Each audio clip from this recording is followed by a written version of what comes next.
So I'm going to talk you through some top tips for maintaining the smooth operation of your MKII Skeg slider system. This is the Skeg slider system that we use on our composite and polyethylene sea kayaks.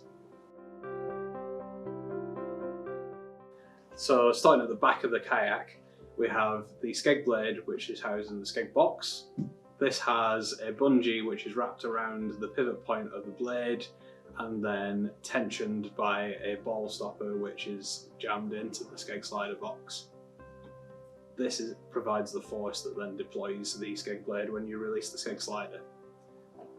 From the Skeg blade there's a Skeg line which is attached and then runs through a tube all the way up the kayak, through the bulkheads, to the Skeg slider box. At the Skeg slider box end we've got the slider button, and this has a trigger on it to release the Skeg slider button so you can deploy the Skeg.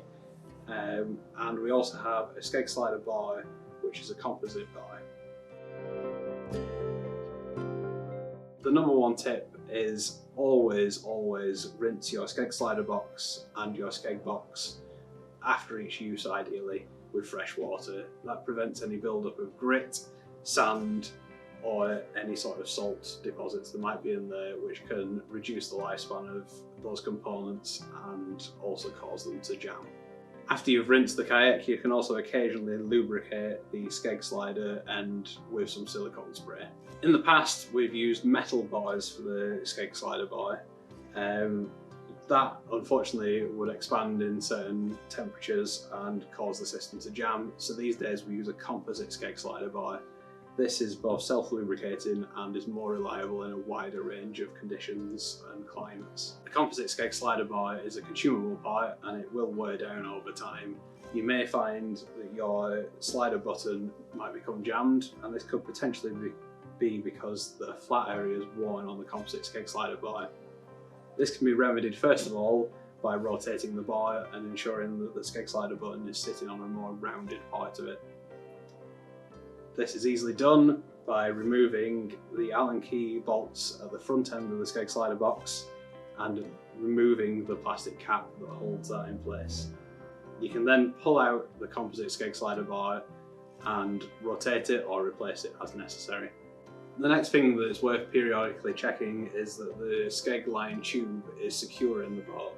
So check at the Skeg slider end and at the Skeg box end, as well as any mounting points in between, and make sure that it's running nice and straight, with any curves in it being nice and smooth and not sharp angles, and that the line inside isn't cutting into the tube or becoming jammed at the ends because it's going to become loose. If you've forgotten to rinse your kayak regularly, then you might find that dirt or grit has built up in the Skeg Line tube. You can rinse this out by disconnecting one end and rinsing hot soapy water through the tube. If the Skeg line in your boat has become broken or is just worn out, then you can replace it, and a top tip for getting this through the tube is to thread it from the Skeg blade end and use a hoover on the opposite end to help pull some airflow through the tube. The Skeg line that we use is this. It's a yellow self-lubricating low stretch line.